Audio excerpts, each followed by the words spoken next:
Welcome to அன்புடன் அறிவோம் சேனலுக்கு உங்களை அன்புடன் வரவேற்கிறோம். இன்றைக்கி நாம் என்ன ரெசிபி பார்க்க போகிறோம்னா கோதுமை அடை தோசை தானுங்க. ப்ளஸ் தேங்காய் சட்னி, கார சட்னி, இது எல்லாமே எப்படி செய்கிறதுன்னு சொல்லி காட்டிடுறேன். ஃபஸ்ட்டு அதுக்கு தேவையானது பார்த்துடலாங்க. இது வந்து மாவுக்குள்ளே நம்ம கலக்கி சுடுறதுக்காக பொருள் இதெல்லாம் தானுங்க. இதை பார்த்துக்குங்க. இது எவ்வளோ வேணும் எவ்வளோங்கிறத நான் செய்யவே நான் ஒவ்வொன்றா சொல்கிறேனுங்க. வாங்க போகலாம். இதை ஃபஸ்ட்டு வந்து நம்ம பாத்திரத்தை வச்சு எண்ணெய் ஊற்றி தாளிச்சிக்கலாங்க. இதையெல்லாம் இதை தாளித்து நம்ம வச்சிட்டோம்னா அதுக்கப்புறம் நம்ம மாவு ரெடி பண்ணுறக்குள்ள இதெல்லாம் ஆறிடும். இது ஆறினதுக்கப்புறம் நம்ம மாவில் வந்து கலந்து சுட்டுக்கலாங்க. அதனால் ஃபஸ்ட்டு இதை ரெடி பண்ணிடுறோம். அதுக்கப்புறம் மாவை எப்படி தயாரிக்கிறது நான் சொல்கிறேன். ஃபஸ்ட்டு எண்ணெய் ஊற்றி எண்ணெய் காஞ்சதுக்கப்புறம் கடுகு, கடலப்பருப்பு, உளுந்தம்பருப்பு எல்லாமே போட்டுக்கலாங்க. அது எல்லாமே பொரிஞ்சு வரட்டும். பொரிஞ்சு வந்ததுக்கப்புறம் இஞ்சி பாருங்கள், இவ்வளோ சின்ன சின்ன பீஸாக அதையும் போட்டுக்கலாங்க. இப்போ எல்லாம் இஞ்சி கொஞ்சம் வதங்கி வரட்டுங்க. இப்போ கொஞ்சம் கருவேப்பிலைங்க, பச்சை மிளகா ஒன்றுங்க பொடி பொடியாக அரிஞ்சு அதையும் சேர்த்திக்கலாங்க. இப்போ இதெல்லாம் ஒரு வதக்கி விட்டுறலாங்க. ஒரு முறை அடை தோசை செஞ்சு பாருங்கள், சூப்பராக இருக்கும்.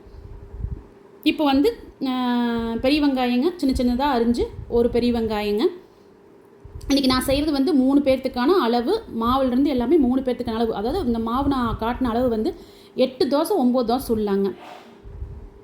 இப்போ வந்து தக்காளி ஒன்று பொடி பொடியாக அரிஞ்சு அதையும் போட்டுக்கலாங்க. வெங்காயம் கொஞ்சம் வதங்கினதுக்கப்புறம் தக்காளியும் நம்ம ஜாயின் பண்ணிக்கிறோம். ஒரு தக்காளி போதுங்க.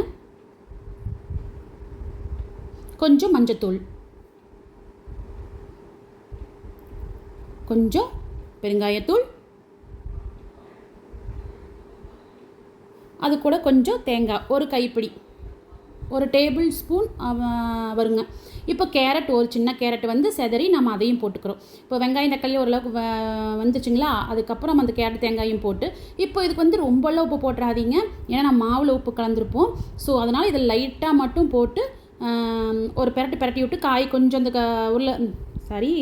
கேரட் வெந்து வர வரைக்கும் வதக்கி விட்டுட்டு கடைசி இறக்குற ஸ்டேஜில் வந்து கொத்தமல்லி தழை தூவி இறக்கிடுங்க. அதை விட்டுருங்க, ஆறிக்கிட்டு இருக்கட்டும். இப்போ பாருங்கள், நான் வந்து இந்த பாத்திரத்தில் தான் நான் வந்து மாவு எடுத்துக்கிறேன்னு. கோதுமை மாவு வந்து 1 கப் எடுத்துக்கிறேனுங்க. இந்த கப்பில் வந்து 1 கப் எடுத்துக்கிறேனுங்க. இதுக்கான மெஷர்மெண்ட் நான் சொல்கிறேன். நீங்கள் எதில் எடுக்கிறீங்களோ அதுக்கான வச்சு நீங்கள் பார்த்துக்கலாம்.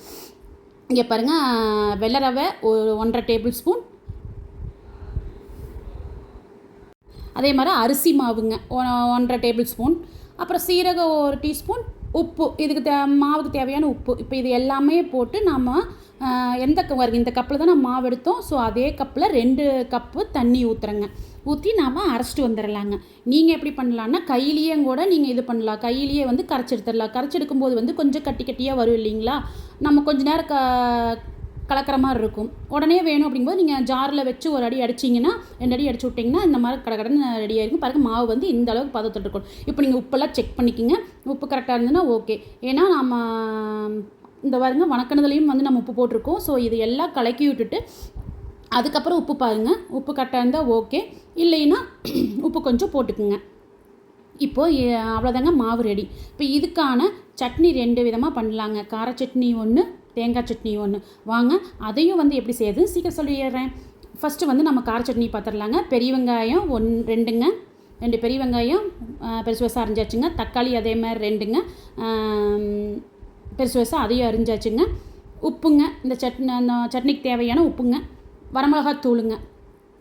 எதுவுமே நம்ம வணக்க போகிறது இல்லைங்க. அப்படியே தான் கார சட்னிக்கு இன்றைக்கி நான் அரைக்க போகிறேங்க.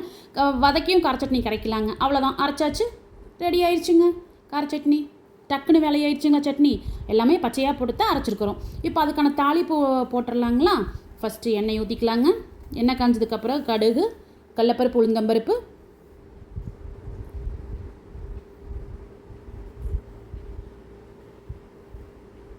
செஞ்சு பாருங்கள். இந்த தோசைக்கு வந்து கார சட்னி சூப்பராக இருக்கும். கார சட்னி, புளிச்சட்னி எல்லாமே நல்லா இருக்குங்க. ஒரு முறை செஞ்சு பாருங்கள், சூப்பராக இருக்குங்க தோசை. ஹெல்த்தியாக சாப்பிட்டோங்கிற திருப்தியும் நம்மளுக்கு இருக்குங்க. இப்போ எண்ணெய் காஞ்சு கடுகு, கடலப்பருப்பு, உளுந்தம்பருப்பு எல்லாமே போட்டாச்சுங்க. அது வதங்கி வந்ததுக்கப்புறம் கருவேப்பிலையும் போட்டு இறக்கிக்கலாங்க. இறக்கி நம்ம அரைச்சி வச்சுருக்க கார சட்னியில் போட்டுக்கலாங்க.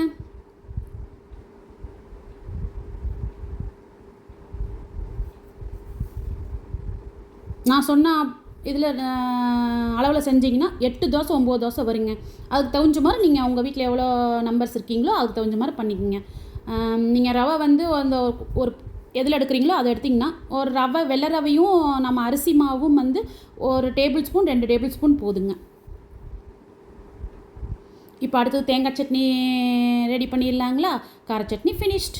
அடுத்து தேங்காய் சட்னிக்கு போயிடலாங்களா? இது வந்து தேங்காய் சட்னினா கல்லாட்டு இருக்குங்க. கெட்டிப்பட்டு தான் இருக்கும். தண்ணி அதிகமாக ஊற்ற மாட்டோம், தாளிக்க மாட்டோம். அந்த மாதிரி தேங்காய் சட்னி பாருங்கள். தேங்காய் வேணுங்கிற தேங்காய், பச்சை மிளகாய் 2, சின்ன வெங்காயம் ஒரு 5-6 சின்ன வெங்காயங்க, உப்புங்க. இந்த சட்னிக்கு தேவையான உப்புங்க. அவ்வளோதான். தேங்காய் சட்னி இந்த மெத்தடில் அரைச்சி பாருங்கள். சூப்பராக வெங்காயம் போட்டு அரைச்சி பாருங்கள். சூப்பராக பொட்டுக்கல்ல அதெல்லாம் எதுவுமே இல்லைங்க. இது ஒரு விதமான கெட்டி சட்னிங்க. அவ்வளோதாங்க. இதையும் போட்டு அரைச்சிட்டு வந்து கொஞ்சம் தண்ணி ஊற்றி இந்தளவுக்கு ரொம்ப தண்ணியாக வேண்டாங்க, இந்தளவுக்கு கல்லாட்ட அரைச்சிட்டு வந்துடுங்க. அவ்வளோதான் ரெடி. இதுக்கு வந்து தாளிப்பு தேவையானு கேட்டிங்கன்னா இதுக்கு தாளிப்பு தேவையில்லைங்க. தாளிச்சா நல்லா இருக்காது. தாளிக்காமல் சாப்பிட்டு பாருங்கள். சூப்பராக அந்த பச்சை வெங்காயத்து வாசத்தோட சூப்பராக இருக்குங்க. அவ்வளோதாங்க. சட்னி தேங்காய் சட்னியும் ரெடி. இப்போ 2 சட்னி ரெடிங்களா? மாவு ரெடிங்களா? இப்போ நம்ம தோசை ஊற்றிடலாமா? வாங்க ஊற்றிடலாம். நான்ஸ்டிக் யூஸ் பண்ணாதீங்க. இரும்பு கல் அதிகமாக யூஸ் பண்ணுங்கள். அதுதான் நம்ம உடம்புக்கு நல்லதுங்க. இரும்பு சத்து நம்மளுக்கு அதிகமாக கிடைக்குங்க. இப்போது தோசை பாருங்கள். இந்த சைஸில் ஊற்றுனீங்கன்னா 8 தோசை வருங்க. நான் சொன்ன அளவுக்கு 8-9 தோசை வருங்க. தாராளமாக 3 பேர் சாப்பிட்லாங்க. பாருங்கள், தோசையை ஊற்றி எண்ணெய் ஊற்றி திருப்பி மெதுவாக அடுப்பு சிம்மில் வச்சு பொறுமையாக வேக வச்சு எடுத்துக்குங்க. தோசை ரெடிங்க. கொஞ்சம் அப்படியே திருப்பி போடலாங்க. ஒரு கொஞ்சம் அப்படியே வெந்து வரட்டுங்க. கருக விட்டுறாதீங்க.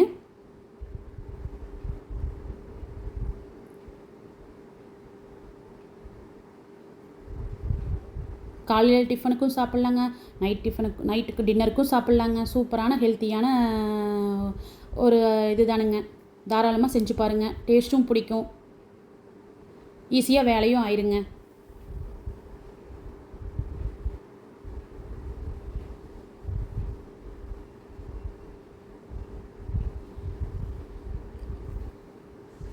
தோசை ரெடி ஆகிடுச்சுங்களா? நம்ம நார்மல் தோசையாக இருந்தால் நம்ம எப்படி வேணாலும் அழகாக சுட்டு பார்க்கலாங்க. ஆனால் இந்த தோசை நீங்கள் ஊற்றும் போது வந்து அப்படியே நின்றுக்குங்க. நம்ம டிசைனுக்கு கொடுக்க முடியாதுங்க. இது அங்கங்கே அப்படித்தான் இருக்குங்க. சேஃபாக கொடுக்க முடியாது. தோசை ரெடி ஆகிடுச்சுங்களா? இப்போ சட்னி இதையும் வச்சு நம்ம சாப்பிட்டு பார்த்துடலாங்களா எப்படி இருக்குன்னு? இதே மாதிரி செஞ்சு பார்த்துட்டு சாப்பிட்டு பார்த்துட்டு நீங்கள் கமெண்ட்ஸில் கண்டிப்பாக சொல்கிறீங்க. அவ்வளோதான், ரெடி ஆகிடுச்சு ஃப்ரெண்ட்ஸ்.